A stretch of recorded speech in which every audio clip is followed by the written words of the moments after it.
Tämä on Koulukiusattu Cecilia, osa 1.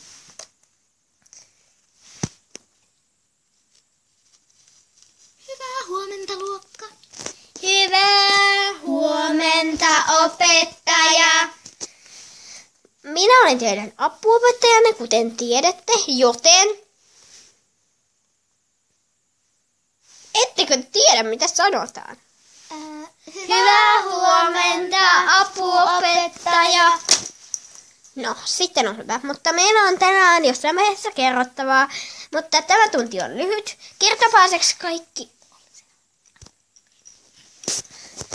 Joten kertokaapas nyt vähän, miten viikonloppuna meni.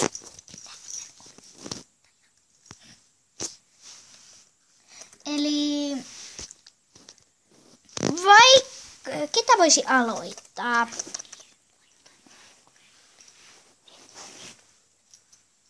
Okei, no vaikka sinä sitten. Minulla meni ainakin hyvin. Minä kävin tuolla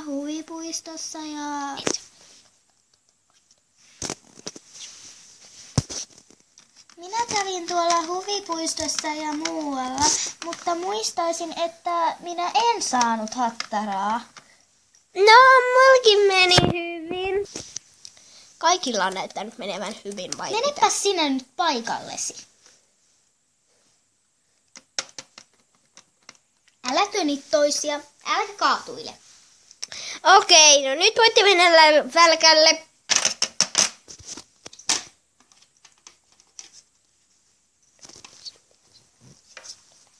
Sisälle! Minäkin olin välkkävalvonnassa, joten kaikki sisälle.